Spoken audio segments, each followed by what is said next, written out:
దేశంలో అత్యంత రద్దీ గల విమానాశ్రయాల్లో హైదరాబాద్ ఒకటి. ఇక్కడికి ప్రతిరోజు 500 విమానాలు రాకపోకలు సాగిస్తున్నాయి. వీటన్నిటిని నియంత్రించే వ్యవస్థ ఏటీసీ. ఈ ఏటీసీ ఎట్లా పనిచేస్తుంది, అందులో విధులు నిర్వహించున్నటువంటి ఉద్యోగులు వాళ్ళ ముందున్న సవాళ్లు ఏంటి అనే విషయాలు తెలుసుకుందాం పదండి.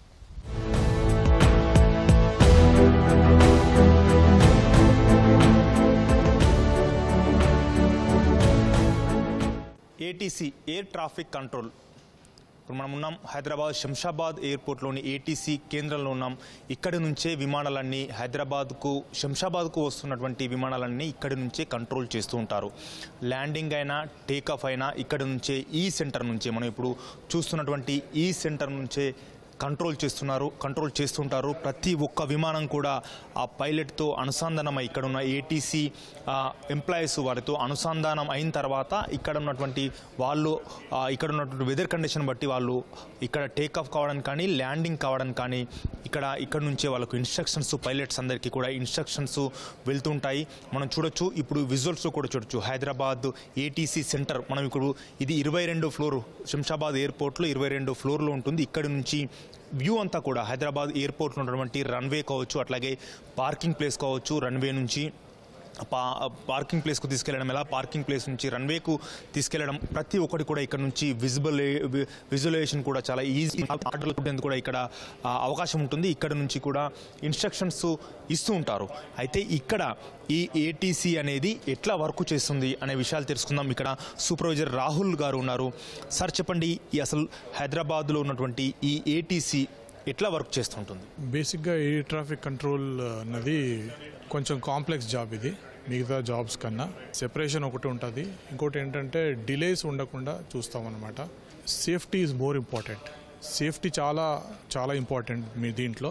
ఆన్ టైం పర్ఫార్మెన్స్ ఏవేసి ఉంటుందో దాని గురించి అని చెప్పేసి మేము చాలా ఈ యొక్క కాంప్లెక్స్ టాస్క్ని రేటింగ్స్ ఉన్న వాళ్ళు కంట్రోలర్స్ని ముందు వాళ్ళని ట్రైన్ చేసి చాలా టైం పీరియడ్లో వాళ్ళకి ట్రైనింగ్లు అవన్నీ ఇచ్చేసి వాళ్ళకి కరెక్ట్గా రేటింగ్స్ ఇచ్చిన తర్వాతే దెన్ వాళ్ళకి మేము ఈ జాబ్ని అసైన్ చేస్తామన్నమాట. ఈ యొక్క టాస్క్ని అసైన్ చేస్తాము. వాళ్ళు ఏం చేస్తారంటే డైలీ మార్నింగ్గా సేఫ్టీని ఒక ముఖ్యంగా దీన్ని పెట్టుకొని మిగతా అన్ని డిపార్చర్స్ అండ్ అరైవల్స్లో ఒక పర్టికులర్ ఇంటర్వెల్ మధ్యలో వీటిని నిర్వర్తిస్తూ ఉంటారు. షిఫ్ట్కు ఇక్కడ ఎంతమంది వర్క్ చేస్తుంటారు? హైదరాబాద్లో ప్రజెంట్ ఒక్కొక్క రోజుకు ఎన్ని టేకాఫ్స్ అండ్ ల్యాండింగ్స్ ఉంటున్నాయి? More than 450. Before Covid it was 650.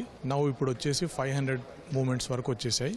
And ప్రతి షిఫ్ట్లో 16 to 18 మెంబర్స్ ఉంటారు. దాంట్లో ఒక రెడార్ కంట్రోలర్స్ 6 మెంబర్స్ ఉంటారు. నాన్ రెడార్ కంట్రోలర్స్ ఒక 8 మెంబర్స్ ఉంటారు. మిగతా వాళ్ళు నాన్ రేటెడ్ పీపుల్ ఉంటారు. ఈ విధంగా కంట్రోల్ చేస్తారనమాట. మీరు చూసినటువంటి ఈ ఛాలెంజింగ్ జాబ్, చాలా రోజుల ఎక్స్పీరియన్స్లో చూసినటువంటి మీరు ఎట్లాంటి ఇబ్బందికరమైన పరిస్థితులు ఏమైనా ఉన్నాయా? ఆ కేస్ స్టడీస్ ఏమైనా ఒకటి చెప్పగలుగుతారా మీరు? ఎవ్రీ ఇయర్ రెయినీ సీజన్లో వెదర్ అన్ప్రెడిక్టబుల్గా ఉంటుంది. వెదర్ ఎప్పుడు ఎలా మారుతుంది అన్నది నోబడీ క్యాన్ టెల్. అప్పుడప్పుడు ఏమవుతుందంటే particularly in the mornings and evenings rain visibility చాలా తక్కువైపోతుంది. విజిబిలిటీ పడిపోవడం అన్నది అది వింటర్ సీజన్లో కూడా జరుగుతుంది. బట్ రెయినీ సీజన్లో ఏంటంటే because of that rainy season visibility చాలా షార్టెస్ట్ పీరియడ్లో నీళ్ళకి వచ్చేస్తూ ఉంటుంది అప్పుడప్పుడు. సో ఆ టైంలో ఏమవుతుందంటే ఎయిర్ క్రాఫ్ట్స్ ల్యాండ్ కాకుండా వేరే డెస్టినేషన్కి వెళ్ళిపోతాయి, వేరే ఆల్టర్నేట్ డెస్టినేషన్స్కి వెళ్ళిపోతాయి. కాబట్టి ఆ టైంలో అండ్ ఇక్కడ డిపార్చర్స్ కూడా లైనప్ అయిపోతూ ఉంటాయి, arrivals, departures. So it will be a big mess అనమాట. దాన్ని క్లియర్ చేయడం అన్నది it's a big challenge for air traffic controller. కానీ హైదరాబాద్లో గతంలో రీసెంట్గా కేటీఆర్ కూడా చేశారు, హైదరాబాద్లో ఎయిర్ ట్రాఫిక్ అనేది నానాటికి పెరిగిపోతుంది, రోజు రోజుకు పెరిగిపోతుంది అని చెప్తారు. గతంలో ఎంతవరకు ఎయిర్ ట్రాఫిక్ కంట్రోల్ ఉండే, ఒక్కొక్క రోజు ఎన్ని మన ల్యాండింగ్ కానీ టేకాఫ్ అయ్యేవి, ఇప్పుడు ఎన్ని అవుతున్నాయి, ఇంకా ఫర్దర్గా ఎన్ని ఉండబోతుంది, దానికి సంబంధించి ఎట్లాంటి ప్రికాషన్స్ తీసుకుంటున్నారు? ప్రికాషన్స్ తీసుకోవడం అన్నది అది it's part of our job only, since it is a safety related job. Traffic మాత్రం రోజు రోజుకి పెరుగుతూ ఉంది. అంటే మహానగరం, హైదరాబాద్ ఇస్ అ మహానగరం కాబట్టి ట్రాఫిక్ అన్నది ఇట్స్ గోయింగ్ ఆన్ పీక్ అనమాట. అండ్ విదిన్ నెక్స్ట్ 10 years నేను అనుకోవడము మోర్ దెన్ సాచురేషన్ అయిపోతుంది, చాలా పెరుగుతుంది traffic. What we are seeing is the present movements ఏవైతున్నాయో యాజ్ ఆన్ డే 5-10 మూమెంట్స్ వరకు మేము టచ్ చేస్తున్నాం ఇప్పుడు. So it may increase to 1000 movements within the next shortest 5 to 10 years లోపల 1000 కన్నా పర్ డే మూమెంట్స్ ఎక్కువ పోతాయి. సో ఇది మనం చూస్తున్నాం ఇక్కడ హైదరాబాద్లో ఉన్నటువంటి శంషాబాద్లో ఉన్నటువంటి ఎయిర్పోర్ట్లో ఉన్నటువంటి మరికొందరు ఏటీసీ ఎంప్లాయీస్ ఉన్నారు. వాళ్ళతో కూడా మాట్లాడదాం. అసలు ఏటీసీ ఏం వర్క్ చేస్తుంది, స్టార్టింగ్ నుంచి ఎండింగ్ పాయింట్ వరకు ఎట్లా ఉంటుందని చెప్తాం. మీరు చెప్పండి, ఇప్పుడు మీరు ఒక ఏటీసీ ఎంప్లాయీగా స్టార్టింగ్ ఎక్కడి నుంచి ఏటీసీ తోటి ఎయిర్ క్రాఫ్ట్ అనేది అనుసంధానమై ఉంటుంది?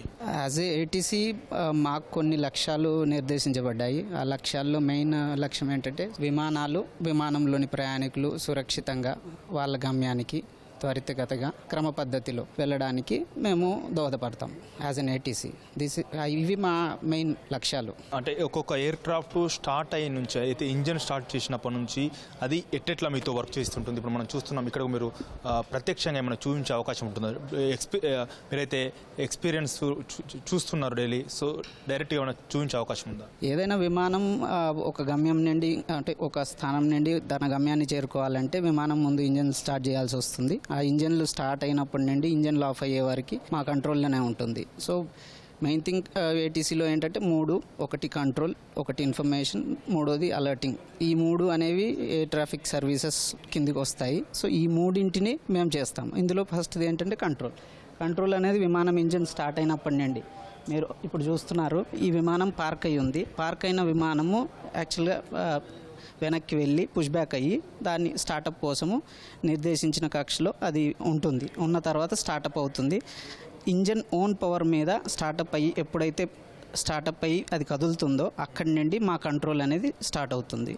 అక్కడి నుండి విమానం మళ్ళీ డెస్టినేషన్ అంటే గమ్యంలో చేరుకున్న తర్వాత అది పుష్బ్యాక్ చేసిన తర్వాత ఏదైతే పైలట్ మీకు చెప్పిన తర్వాత పుష్బ్యాక్ చేసిన తర్వాత ఎట్లా మీరు వాళ్ళకి ఎట్లాంటి ఇన్స్ట్రక్షన్స్ ఇస్తుంటారు? అక్కడ నుంచి ఎట్లా స్టార్ట్ చేస్తుంటారు? మీ వర్క్ ఎట్లా ఉంటుంది అక్కడ నుంచి? పుష్ బ్యాక్ ఇచ్చిన తర్వాత ట్యాక్సీ వేస్ అని ఉంటాయి. అంటే డిఫరెంట్ వేస్. ఇప్పుడు మనకి నేషనల్ హైవేస్లో ఎలా మనము మన ఇంటి దగ్గర నుండి కనెక్ట్ అవుతామో లోకల్ రోడ్స్ నుండి, సో అలానే ఇక్కడ నుండి కూడా వేస్ చాలా డిఫరెంట్ వేస్ ఉంటాయి. ఈ ట్యాక్సీ వే నుండి ఇప్పుడు ఆ విమానం వస్తుంది, అది కూడా ఒక ట్యాక్సీ వే. ఆ ట్యాక్సీ వే నుండి మెయిన్ రన్వే మీదకి వెళ్తుంది.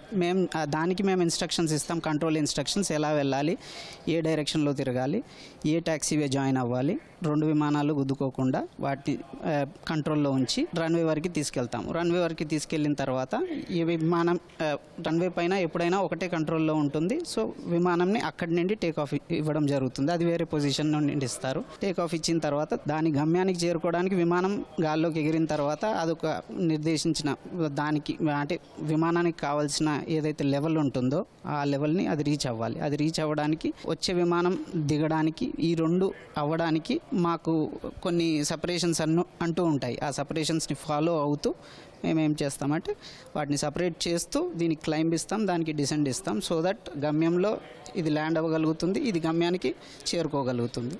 ఇలానే ఏటీసీ అనేది వర్క్ అవుతుంది. అంటే ఇక్కడ నుంచి మీరు చెప్పండి, ఇక్కడ నుంచి ఒక ఫ్లైట్ లేచిన తర్వాత మన పరిధి ఎంతవరకు? అంటే హైదరాబాద్ ఈ మీరు చూసే ఈ రాడర్ కానీ తర్వాత ఈ ఏటీసీ పరిధి ఎంతవరకు ఉంటుంది? ఎంతవరకు మీరు అబ్జర్వేషన్ చేస్తుంటారు? ఎంతవరకు అనుసంధానమై ఉంటుంది? యాక్చువల్గా ఇది చెప్పాలంటే ఇది హెక్సాగాన్ టైప్లో ఉంటుంది హైదరాబాద్ ఏరియా కంట్రోల్ స్పేస్ అనేది. ఒక Bengaluru side around 120 nautical miles, Kolkata side 180 nautical miles, ఇట్లా డిఫరెంట్ సైడ్స్ డిఫరెంట్గా ఉంటుంది అన్నట్టు. సో యాక్చువల్లీ ఏంటంటే గాల్లో మనకి రోడ్ పైన ఏదైనా ఊరికి వెళ్ళాలంటే రోడ్స్ ఎట్లా ఉంటాయో గాల్లో కూడా రోడ్స్ ఉంటాయి. అట్లా డిఫరెంట్ వేస్ ఉంటాయి. అది కమ్యూనికేషన్ ఎక్విప్మెంట్స్ అని, నావిగేషనల్ ఎయిడ్స్ అని ఉంటాయి. విఓఆర్ అండ్ డిఎం అని డిఫరెంట్ ఎక్విప్మెంట్స్ ఉంటాయి. సో వాటిని చూసుకుంటూ పైలట్స్ కూడా వాళ్ళకి ఎక్విప్మెంట్స్ ఉంటాయి, దాన్ని పట్టుకొని వాళ్ళు వెళ్తుంటారు అన్నట్టు. సో మేము చెప్తాము, ఇక్కడ నుంచి బెంగళూరు వెళ్తుంది అనుకోండి, ఒక రూట్ ఉంటుంది, దానికి స్పెసిఫైడ్ విస్కీ 71 అని క్యూబెక్ 21 అని డిఫరెంట్ రూట్ నేమ్స్ ఉంటాయి. ఆ రూట్ పైలట్స్ కూడా తెలిసి ఉంటుంది. టోటల్ వాళ్ళకి ఫ్లైట్ మేనేజ్మెంట్ సిస్టమ్ అని ఉంటుంది, అదొక డేటాబేస్. దాంట్లో ఏ రూట్లో వెళ్ళాలి, ఏ రూట్లో ఎంత ఆల్టిట్యూడ్ ఎంత స్పీడ్లో వెళ్ళాలి, ఎక్కడ చేంజ్ ఓవర్ చేయాలి నెక్స్ట్ బెంగళూరు కంట్రోల్కి, ఎంత క్లైంబ్ అవ్వాలి, ఇవన్నీ దానికి వాళ్ళకి అప్డేట్ అయి ఉంటుంది. మేము ఇన్స్ట్రక్షన్స్ ఇస్తామన్నట్టు, ఈ రూట్లో ఎంత స్పీడ్ వెళ్ళాలి. చేస్తున్నారు కదా, ఇందులో ఏం కనిపిస్తుంది, మీరు ఏం చేస్తుంటారు ఇందులో? దీంట్లో ఇది సర్ఫేస్ మూవ్మెంట్ కంట్రోల్ సిస్టమ్ అంటారు దీన్ని. దీంట్లో ఎయిర్ క్రాఫ్ట్ మనకి పెయింట్ అవుతుంది అన్నట్టు. లైక్ ఇది పుష్ బ్యాక్ అయిన ఎయిర్ క్రాఫ్ట్. దీనికి కాల్ సైన్ ఐఫ్లై 537 ఇండిగో 537. ఇది శంషాబాద్ నుంచి దర్భంగాకి వెళ్తుంది. దీనికి రూట్ ఎక్కడ, టైప్ ఆఫ్ ఎయిర్ క్రాఫ్ట్ ఏంటి, ఎప్పుడు డిపార్చర్ అవుతుంది, వాళ్ళు రిక్వెస్ట్ చేసిన లెవెల్ ఎంత అన్నీ ఉంటాయి దీంట్లో. దీన్ని చూసుకుంటూ మేము ఇక్కడ ఎస్ఎంసీ కంట్రోల్ ఈ ట్యాక్సీ వేస్ అంటారు ఈ రోడ్స్ అన్నిటిని. ఆ ట్యాక్సీ వేస్ నుంచి హోల్డింగ్ రన్వే దగ్గర వరకు తీసుకెళ్ళి వదిలేస్తారు. నెక్స్ట్ అక్కడ మన టవర్ కంట్రోల్ టేక్ ఓవర్ చేసుకొని దాని డిపార్చర్స్ అరైవల్స్ చూసుకుంటాడు అక్కడ. సో ఇది ఎయిర్ ట్రాఫిక్ కంట్రోల్ వాళ్ళు చెప్తున్నారు. మరికొందరితో కూడా మాట్లాడదాం. హైదరాబాద్కు వస్తున్న ఫ్లైట్స్ ఎన్ని మార్గాల నుంచి ఇక్కడ నుంచి వెళ్తుంటాయి, ఎన్ని మార్గాల నుంచి ఇక్కడికి వస్తుంటాయి, దిగుతుంటాయి, అట్లాగే ఎంత హైట్లో ఒక్కొక్క ఫ్లైట్ అనేది ఎంత హైట్లో ఈ హైదరాబాద్ ఏటీసీకి అనుసంధానమై ఎంత హైట్ వరకు అనుసంధానమై ఉంటాయి, తర్వాత ఇక్కడ ఉన్నటువంటి ఫ్లయింగ్ జోన్ హైదరాబాద్లో ఉన్నటువంటి నాన్ ఫ్లయింగ్ జోన్ ఇక్కడ, అట్లాగే ఓవరాల్ ఏటీసీ హైదరాబాద్ ఏటీసీకి సంబంధించి నాన్ ఫ్లయింగ్ జోన్ ఎక్కడ ఉంది, ఎట్లా పనిచేస్తుందని తెలుసుకుందాం. మీరు చెప్పండి అన్న, ఇక్కడ ఉన్నటువంటి ఈ మీరు చూస్తున్నటువంటి ఈ వర్క్ అంటే ఈ ఏదైతే రన్వే ఉందో ఆ రన్వే ఎట్లా పనిచేస్తుంది, ఇక్కడ ఎన్ని రన్వేస్ ఉన్నాయి, మొత్తము ఎట్లా వర్క్ చేస్తుంటాయి? ఇక్కడ 2 రన్వేస్ ఉంటాయి. అవి ఒకేసారి 2 రన్వేలు మీద ల్యాండింగ్లు కానీ టేక్ ఆఫ్లు కానీ చేయలేరు. సో ఒకటి మెయింటెనెన్స్కి వెళ్ళినప్పుడు ఇంకొక రన్వే ఉపయోగించబడుతుంది. సో అటు మనకు అది అటు సైడ్ ఉన్న రన్వే ఏదైతే ఉన్నదో అది మెయిన్ రన్వే అంటాము, ప్రథమ రన్వే. అది 4 కిలోమీటర్ల కన్నా ఎక్కువ లెంత్లో ఉంటుంది. అది మెయింటెనెన్స్ అంటే ప్రతి మంగళవారం ఒక 3.5 గంటల పాటు అది మెయింటెనెన్స్కి వెళ్తుంది. ఆ మెయింటెనెన్స్ చేస్తున్న సమయంలో ఈ విమాన రాకపోకలు నిలిపివేయకుండా ఈ సెకండరీ రన్వే అనేది వాడుతూ ఉంటాం అన్నమాట. మనకు 2 రన్వేలు ఉన్నాయి. అది కాకుండా ఈ ఎంత లెంత్ ఉంటుంది ఈ రన్వే, దీన్ని ఎప్పుడు ఉపయోగిస్తున్నారు, ఇది ఎట్లా ఉంటుంది? ఆ రన్వే కంటే ఈ రన్వే కొంచెం చిన్న రన్వే. ఇది 3.7 కిలోమీటర్ల లెంత్ ఉంటుంది, 45 మీటర్ల వెడల్పు ఉంటుంది. అదేమో 4.2 కిలోమీటర్ల లెంత్ అండ్ 60 మీటర్ల వెడల్పు ఉంటుంది. సో ఇది సెకండరీ రన్వే. కానీ అందుకే ఇది ఓన్లీ ఎప్పుడైతే మన మెయిన్ రన్వే మెయింటెనెన్స్ కోసం పోతుందో అప్పుడు మాత్రమే ఈ సెకండరీ రన్వేని వాడుతూ ఉంటాం. మీరు విజువలైజేషన్ మన డైరెక్ట్గా కూడా కనిపిస్తుంది. సో ఇక్కడ కూడా మీరు ఏం చూసి ఎట్లా మీరు అలర్ట్ చేస్తుంటారు పైలట్స్? యాక్చువల్గా టవర్లో నుంచి అంటే ఈ పొజిషన్లో అంటే ఈ పొజిషన్ నుంచి పని చేసినప్పుడు మనం చూస్తూనే పని చేయాలి. ఇక్కడ ఏవైతే వీళ్ళకు రెడార్ స్క్రీన్స్ ఇచ్చారో ఇవి వీళ్ళకు సహాయం కోసం, అంటే ఎప్పుడైతే మనకు ఎక్కువ విజిబిలిటీ తక్కువైపోయి మబ్బులు ఎక్కువగా ఉండి చలికాలంలో పొగమంచుతో కమ్ముకొని ఉన్నప్పుడు వాళ్ళకు కనిపించినప్పుడు లేదా రాత్రిపూట సరిగ్గా విజిబిలిటీ లేనప్పుడు ఉపయోగించుకోవడానికి సహాయం కోసం అని చెప్పి ఈ రెడార్ ఇచ్చారనమాట టవర్లో. అందుకే టవర్ ఇంత ఎత్తున కడతారు, సో దట్ అందరూ చూసి ఎక్కడ ఏ పొజిషన్ ఎయిర్ క్రాఫ్ట్ ఉన్నది అనేది చూసి పనిచేయడానికి అనేది. సో ఈ రెడార్స్ అనేవి మాత్రం వాళ్ళకు సహాయం కోసం మాత్రమే ఇస్తారు. ఇందులో మీరు అక్కడ చూస్తుందేమో టవర్ పొజిషన్లో ఉన్న వాళ్ళు ఈ గ్రౌండ్ మీద ఉన్న అంటే ఈ గాల్లో కాకుండా భూమి మీద ఉన్న ఎయిర్ క్రాఫ్ట్స్ అన్నిటిని చూస్తూ ఉంటారు. ఇది ఏమో నెక్స్ట్ సెక్టర్ ఏదైతే ఉన్నదో అప్రోచ్ కంట్రోలర్, అది గాల్లో ఉన్న విమానాలు కనిపిస్తూ ఉంటాయి. అంటే నెక్స్ట్ రాబోయే అరైవల్ ఎక్కడ ఉంది, ఎంత దూరంలో ఉంది, దాని పేరేంటి. ఇప్పుడు నెక్స్ట్ అరైవల్ కావాలంటే ఇప్పుడు ఇండిగో ఒక ఎయిర్ క్రాఫ్ట్ ఉన్నది iFly 432 అనే కాల్ సైన్ పేరుతో. అది 4200 ఫీట్లు ఎత్తులో ఉందన్నమాట. ఇప్పుడు దాదాపు 10 మైళ్ళ దూరంలో ఉంది. దానికన్నా ముందు మొదటి అరైవల్ ఏమో ఎయిర్ ఇండియా 617 ఎయిర్ ఇండియా విమానము దాదాపు 1 మైల్ దూరంలో ఉంది. అది మీరు అక్కడ చూడొచ్చు, టచ్ అవ్వబోతుంది అన్నమాట. సో దాన్ని ఉపయోగించుకొని ఈ 2 అరైవల్ విమానాల మధ్యలో ఇంకొక డిపార్చర్ విమానాన్ని పంపించడానికి ఈ టవర్ కంట్రోలర్ సిద్ధంగా ఉన్నది. ఇది పంపించడానికి టవర్ కంట్రోలర్ ప్రయత్నించి పంపిస్తాడు ప్రొసీజర్స్ ప్రకారం. సో దానికోసం అని చెప్పి టవర్ కంట్రోలర్కి ఇది ఉపయోగపడుతుంది అనమాట. ఇది ఓవరాల్గా హైదరాబాద్లో ఉన్నటువంటి ఏటీసీ. అంటే దీంతో పాటుగా ఇంకా మరికొన్ని విషయాలు తెలుసుకుందాం, మళ్ళీ ఎట్లా వర్క్ చేస్తుందనే విషయాలు తెలుసుకుందాం. మీరు చెప్పండి, ఈ ఏటీసీకి సంబంధించి అంటే ప్రధానంగా ఇప్పటివరకు మనకు హైదరాబాద్లో నాన్ ఫ్లయింగ్ జోన్ ఎక్కడ ఉంది? హైదరాబాద్తో పాటు మన ఏటీసీ పరిధి ఉన్నంత వరకు నాన్ ఫ్లయింగ్ జోన్ ఎంతవరకు ఉంది?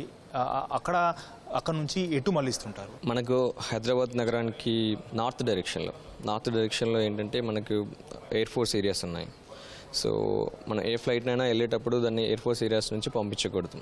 So we have special restrictions. మాకు జనరల్గా ఉండేవి ఏంటంటే డేంజర్ ఏరియాస్ ఉంటాయి, ప్రొహిబిటెడ్ ఏరియాస్ ఉంటాయి, అండ్ రిస్ట్రిక్టెడ్ ఏరియాస్ ఉంటాయి. సో ఏరియాస్ డివిజన్ అనేది డిపెండ్స్ అపాన్ రిక్వైర్మెంట్స్. సో ఇక్కడ మనం చూసుకున్నట్టయితే ఇక్కడ హకీంపేట్ ఎయిర్ ఫోర్స్ ఏరియాస్ ఉన్నాయి, మనకు నార్త్ డైరెక్షన్లో ఉంది, అండ్ బీదర్ ఎయిర్ స్పేస్ ఉంది. సో ఈ ఎయిర్ స్పేస్లో ఉన్నప్పుడు ఏంటంటే మనము బేస్డ్ ఆన్ ఇప్పుడు ఏంటంటే ఎయిర్ ఫోర్స్ ఏరియాస్ యాక్టివ్లో ఉన్నాయనుకోండి, మనం ఫ్లైట్స్ అనేవి డిఫరెంట్ డైరెక్షన్లో పంపిస్తూ ఉంటాం. ఒకవేళ ఎయిర్ ఫోర్స్ ఏరియాస్ యాక్టివ్లో లేవు అనుకుంటే త్రూ ఎయిర్ ఫోర్స్ ఏరియాస్ని పంపిస్తూ ఉంటాం. సో జనరల్గా ఇదని ఇంటర్నల్ కోఆర్డినేషన్లో జరుగుతూ ఉంటుంది. హైదరాబాద్ వచ్చే ఫ్లైట్స్ కానీ ఇక్కడ నుంచి మేజర్ ఇక్కడికి వచ్చే ఫ్లైట్స్ కానీ సెకండ్ ఎక్కడికి ప్రయారిటీస్ ఉంటారు? ఒకవేళ ఇక్కడ వెదర్ కండిషన్ బాగాలేకుండా ఇంకేదైనా ఉన్నా కూడా సెకండ్ దగ్గర ఉన్నటువంటి ఎయిర్పోర్ట్ ఏది ఎక్కడికి ఇస్తుంటారు? ఇప్పుడు మనకి విజయవాడ దగ్గరే, బట్ ఏంటంటే మ్యాక్సిమం చెన్నై, బెంగళూరుకి వెళ్తుంటాయి మామూలుగా. అక్కడంటే బేస్ అక్కడ ఎక్కువ ఉంటాయి. ఇక్కడ మన ఇప్పుడు విజయవాడ అంటే చిన్న ఎయిర్పోర్ట్, రాజమండ్రి అని కాబట్టి మ్యాక్సిమం ఎయిర్బస్ 320 అన్ని పెద్ద ఫ్లైట్స్ కాబట్టి కొన్ని ఇక్కడ మనం విజయవాడ కొన్ని వెళ్తాయి. మ్యాక్సిమం చెన్నై, బెంగళూరుకి వెళ్తాయి అనమాట, డైవర్ట్ అవుతాయి ఎక్కువ మ్యాక్సిమం ఏ ఫ్లైట్ అయినా మ్యాక్సిమం ఛాన్స్. Thank you. ఇది ఇక్కడ ఉన్నటువంటి ఏటీసీ. ఇక్కడ దీంతో పాటు ఎమర్జెన్సీ సమయాల్లో చాలా ఎమర్జెన్సీ సిచ్యువేషన్స్ కొన్ని ఏదైతే క్రాషింగ్ ఇబ్బందికరమైన పరిస్థితి కావచ్చు, క్రాషింగ్ సమయంలో కావచ్చు, తర్వాత కొన్ని విపత్కరమైన పరిస్థితుల్లో ఎమర్జెన్సీ కోసం ఇక్కడ ఫైర్ ఇంజన్లు కూడా 24/7 ఇక్కడ ఫైర్ ఇంజన్స్ కూడా ఏర్పాటు చేశారు. దాంతోపాటుగా అక్కడ మనం చూస్తున్నటువంటి ఏదైతే ఎయిర్ క్రాఫ్ట్స్ వచ్చిన తర్వాత ఇక్కడ వాటికి ఫ్యూయల్ అనేది ఇక్కడ ఇస్తుంటారు. ఆ ఫ్యూయల్ పాయింట్స్ ఉంటాయి ఎక్కడైతే వాళ్ళకు పార్కింగ్ చేశారో మనం ఆ బ్లూ డాట్ చూస్తున్నాం. దాని కింద రెడ్ కలర్ ఏదైతే ఉందో అక్కడ అండర్ గ్రౌండ్ నుంచి వీటికి ఫ్యూయల్స్ ఇస్తుంటారు. ఫ్యూయల్స్ దాంట్లో ఫిల్ చేస్తూ ఉంటారు. సో ఇక్కడ నుంచి మనం చూస్తున్నటువంటి ఇక్కడ 2 ఫైర్ ఇంజన్లు కూడా ఏర్పాటు చేశారు. అట్లా దీంతో పాటుగా ఇక్కడ 10 బెడ్స్ ఉన్నటువంటి హాస్పిటల్ కూడా హైదరాబాద్ ఇంటర్నేషనల్ ఎయిర్పోర్ట్లో ఏర్పాటు చేశారు. ఎందుకంటే క్రాష్ ల్యాండింగ్ కావచ్చు, ఇంకెలాంటి విపత్కరమైన పరిస్థితుల్లో ఉన్నా కూడా వారిని తరలించేందుకు ఒక 10 బెడ్స్ ఉన్నటువంటి హాస్పిటల్ కూడా ఇక్కడ ఉంది. కానీ దాంతోపాటుగా ఎందుకంటే ఒక్కొక్క ఎయిర్ క్రాఫ్ట్లో సుమారుగా 200, 100, 300, 400 మంది ప్రయాణించే ఎయిర్ క్రాఫ్ట్లు కూడా ఇప్పుడు వస్తుంటున్నాయి హైదరాబాద్కు. సో వాటిని తరలించేందుకు అవసరమైతే వీళ్ళకు ఎంపానల్డ్ చేసుకున్నటువంటి హాస్పిటల్స్ నుంచి ఎమర్జెన్సీ పర్పస్గా కూడా పిలిపిస్తుంటారు. ఏదైనా విపత్కరమైన పరిస్థితులు ఎదుర్కొన్నప్పుడు, ఏదైనా క్రాష్ ల్యాండింగ్ అయ్యే అవకాశం ఉన్నప్పుడు ముందస్తుగానే ఇక్కడికి ఎమర్జెన్సీ టీమ్స్ను కూడా రప్పిస్తారు, డాక్టర్లను కూడా రప్పిస్తారు. ఎందుకంటే ప్రతి ప్రాణం విలువైనది. సుమారుగా మనం చూస్తున్నాం ఇక్కడ 3 నిమిషాలకు ఒక ఫ్లైట్ అనేది ఇక్కడికి అరైవల్ అవుతుంది.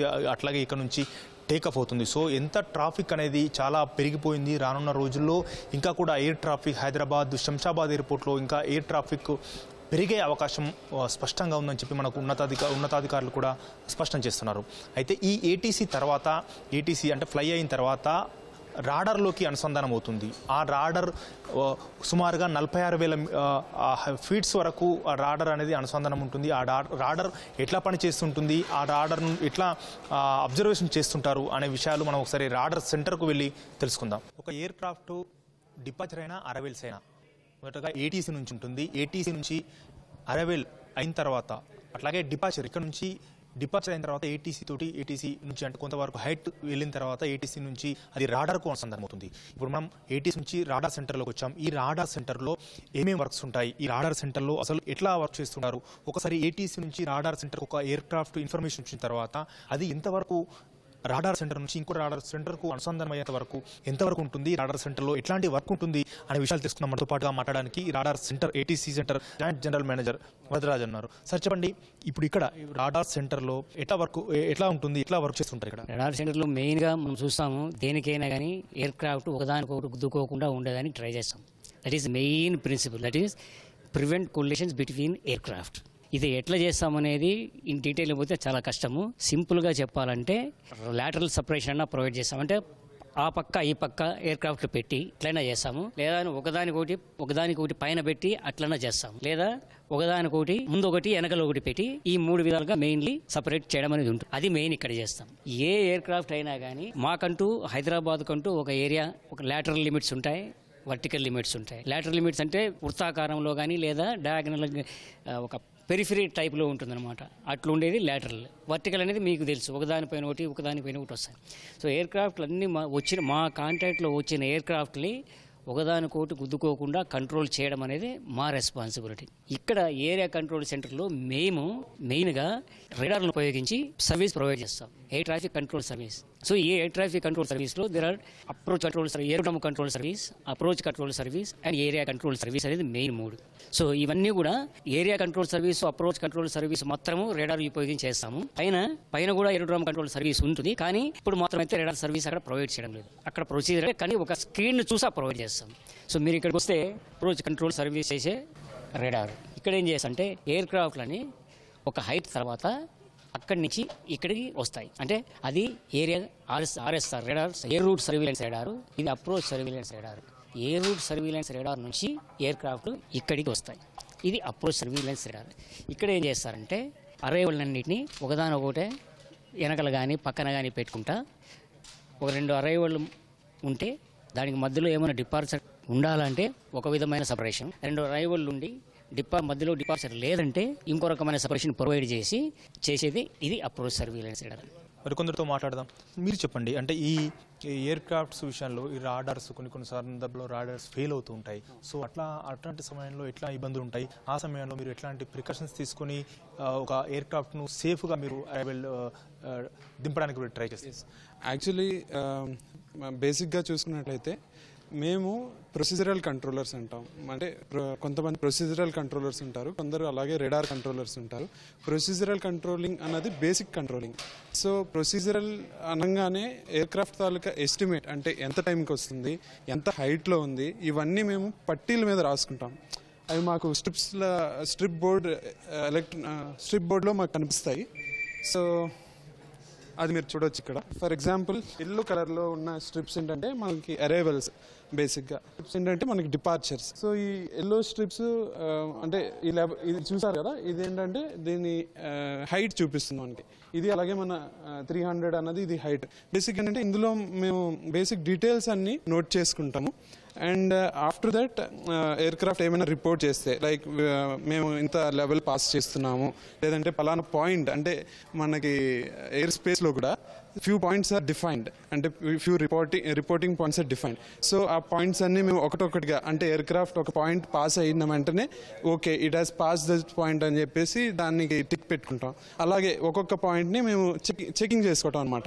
ఇఫ్ ఫర్ ఎగ్జాంపుల్ సడన్గా రెడార్ స్కోప్ ఫెయిల్ అయిపోయిందని అంటే జస్ట్ బికాస్ మేము ఆల్రెడీ ఇందులో అవన్నీ పట్టీల మీద మేము రాసుకున్నాం కాబట్టి మాకు ఎయిర్ క్రాఫ్ట్ ఎక్కడున్నది అన్నది మాకు ఎటువంటి కన్ఫ్యూజన్ లేకుండా ఈజీగా తెలిసిపోతుంది. కానీ ఒకటేంటంటే రేడార్ స్కోప్ ఉండడం వల్ల మాకు అది చాలా సులువుగా అవుతుంది యాక్చువల్లీ. అంటే మాకు అది అసిస్ట్ చేస్తుంది బేసిక్గా. అదర్వైజ్ ఒకవేళ రేడార్ స్కోప్ లేకపోతే కొంచెం కష్టం అవుతుంది.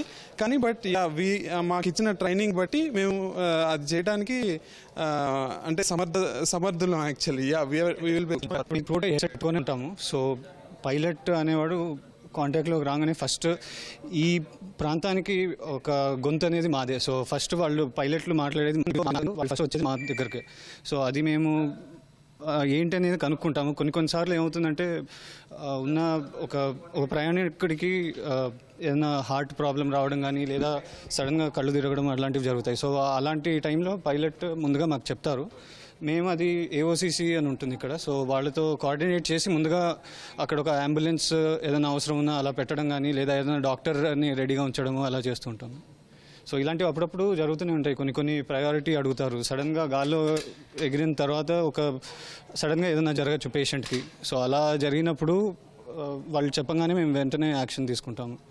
కొన్నిసార్లు వెదర్ అది బాగాలేనప్పుడు కూడా వాళ్ళు మనం చెప్పింది చేయలేకపోవచ్చు. సో వాళ్ళకి వెసులుబాటు కలిగించేందుకని మనం కొంచెం దానికి ఏదైనా షార్ట్ కట్ ఇవ్వడం కానీ అలా చేస్తూ ఉంటాము. చాలా పెద్ద ఎత్తున గతంలో కోవిడ్ కంటే ముందు సుమారుగా పర్ డే 650 వరకు అరైవల్స్ అట్లాగే డిపార్చర్ ఉండేది. కానీ ఇప్పుడు 500 పై చిలుకు వరకు వస్తుంది. రానున్న రోజుల్లో అంటే ఇంకొక 4-5 సంవత్సరాల్లో హైదరాబాద్ ఎయిర్పోర్ట్లో సుమారుగా 1000 వరకు అరైవల్ డిపార్చర్ ఉండే అవకాశం ఉందని చెప్తున్నారు. ఇప్పటికే ముంబై, ఢిల్లీ, బెంగళూరు తర్వాత దేశంలో 4వ స్థానాన్ని హైదరాబాద్ ఆక్రమించింది. ఇంకా రానున్న రోజుల్లో ఇంకా పెరిగే అవకాశం ఉంది. పర్సన్ రమేష్తో Karthik, ETV news, Shamshabad airport నుంచి.